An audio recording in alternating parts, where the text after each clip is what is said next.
Hello everyone and welcome back to the channel.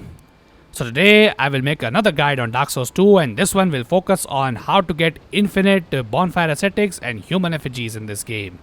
Now this guide is primarily for players who are struggling with the Dark Lurker boss fight, which if you don't know, in order to fight Dark Lurker, you need to spend one human effigy each time you attempt him, because the area he's located in is only accessed after you sacrifice one human effigy. So yeah, if you are struggling on Dark Lurker, which you probably will be if you are a new player to this game, since he's considered one of the hardest bosses of the game.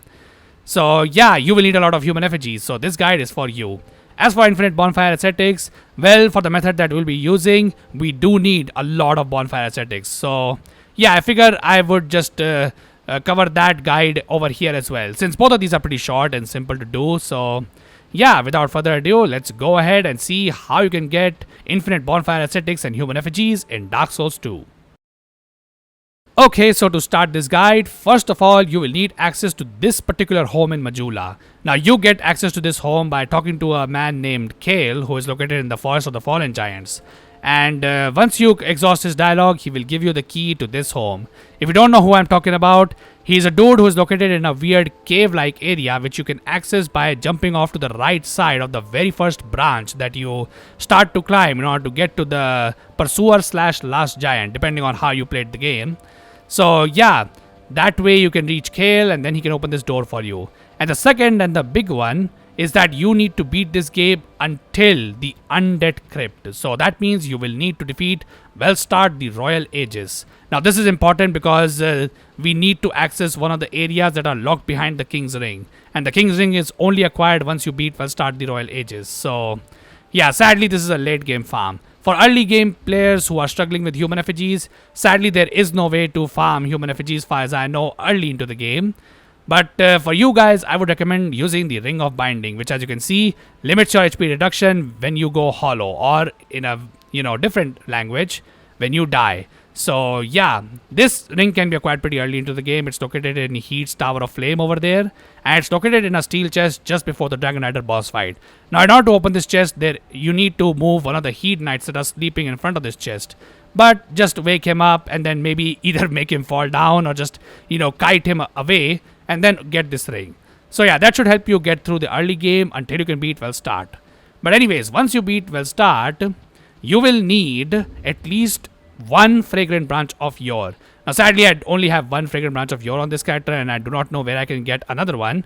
But what I would recommend is that you at least have two. Now you only need one fragrant branch of Yore for this trick, but I highly recommend that you at least get two because yeah, it will help you a lot during your human effigy farm. But anyways, now that we have covered what you need, let's go ahead and show you how this method works. Okay, so once you have accessed Ardia's Keep, you will come to this place over here, which is containing one of this giant basilisks inside a giant cage. But he is not the one that we are concerned with. What we are concerned with are these two guys over here. So one guy is over here and the other guy is right over here. Now both of these guys are petrified, so you will need a fragrant branch of Yore to unpetrify them. Now, if you only care about the bonfire ascetics, only unpetrify this guy over here, the one that is located on this right side stairs. Do not free the middle guy first. Always free this guy. If you have to, I recommend freeing them both. And the reason why I say this, because this guy over here can give you wilted dusk herbs, which restore your spell uses. So yeah, this farm essentially is an infinite wilted dusk herb farm and a farm for the bonfire ascetic. So yeah, let me show you how that works. So first we free this guy. And it would take some time for this guy to, become vulnerable to damage. But he should be soon vulnerable to damage. So let's see. Okay, perfect. So yeah, once you kill this dude, you will get 2 bonfire ascetics. And once you kill this dude, you will get 2 Elizabeth mushrooms and 2 wilted dusk herbs. But anyways, okay, so that was only 2 bonfire ascetics. And these guys don't respawn far as you know. You should be knowing at this point because you free a lot of these guys throughout the game. But there's a way to fix that. So yeah, let me show you how that's done. So first, I would recommend just getting the, homeward bones if you have that. I have the aged feather because this character has already beaten the game. But yeah, once you kill that guy, you come to this particular bonfire, the very first one in Ardia's Keep, and burn one of the 2 bonfire ascetics that you picked up on this place. And once you do that, what happens is that the guy that you just freed, yeah, he will respawn. Now you must be asking, well, wouldn't he respawn as a petrified dude? And the funny thing is, no, he doesn't. He spawns as a normal enemy in that area. Now, one downside to doing this is that burning a Bonfire Ascetic here will also free up a dark spirit over here, which some of you might be able to recognize. And yeah, it's Ascetic, I think that's how his name is pronounced. But yeah, he will respawn over here once you burn a Bonfire Ascetic. Now, you can technically kill him too if you're not in the company of champions. He will give you what do you call it? He will give you a human effigy. However, if you, for example, you did not free this guy, what I recommend is just, jumping like this over here. Now, be careful. I would not recommend you fight Ascetic because he will get much stronger as you, continue to repeat this cycle. But yeah, once you come over here, okay, this dude must be somewhere over here only. Unless he died over here for some reason. Okay, not sure where he is, but he should respawn over here somewhere. If I can find him, he can sometimes move around in the, on these stairs because he can see you from above. So let me just get rid of this guy really quickly. This is a sorcerer build, so that's why I have brought this over here. But luckily, to kill that dude, you can use anything you want. You don't even need to freeze. Oh yeah, there he is. Yeah, so this guy can sometimes move, so just be, mindful of that. But yeah, kill him. And yeah, there you go. You get your 2 Bonfire Ascetics again. So yeah, there you go. That's your infinite Bonfire Ascetic farm.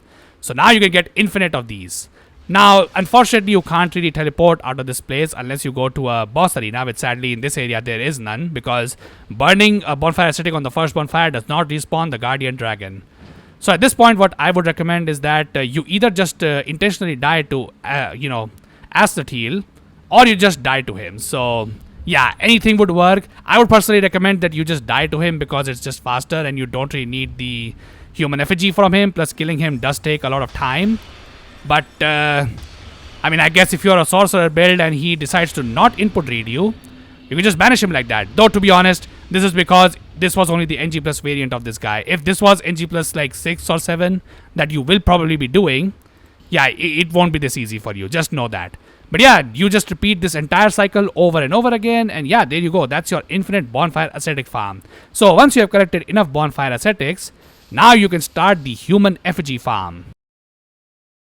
Alright, so once you're back in Majula, what you can do is start burning the Bonfire Ascetics that you found from the Aldea's Keep onto this Bonfire of Majula. Now, I had to switch characters over here because I like to do this human effigy farm with the use of pyromancies. Though you can use even strike weapons to do this, like this hammer over here, which I like to keep on the side anyway. But you don't really need to follow this much. You can just use whatever weapon you want. But yeah, you will need to kill some people over here. So what burning the Bonfire Ascetics do basically is that they will respawn all the skeletons that spawn in the basement of this house. And those skeletons are guaranteed to drop human effigies. So yeah, we'll be killing those skeletons over and over again to get our human effigies.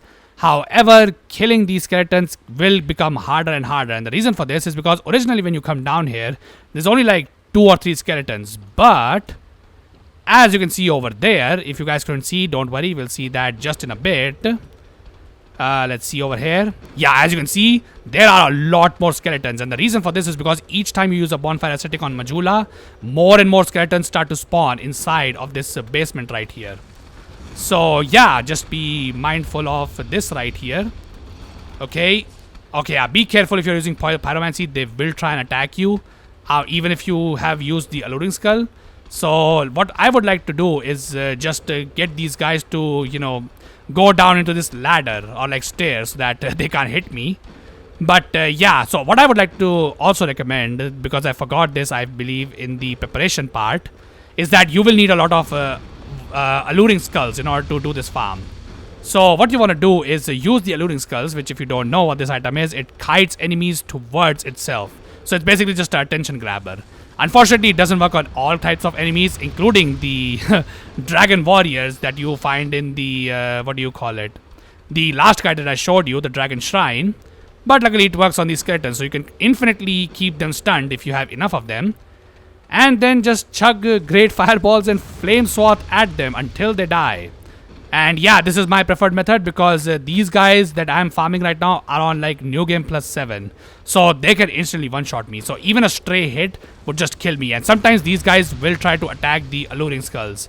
Now from what I have seen, these guys try to attack any alluring skulls that you throw on the ground. So if you put one on the wall like that, these guys will not try to attack you or like attack the alluring skull, because they will try to first get close to those first.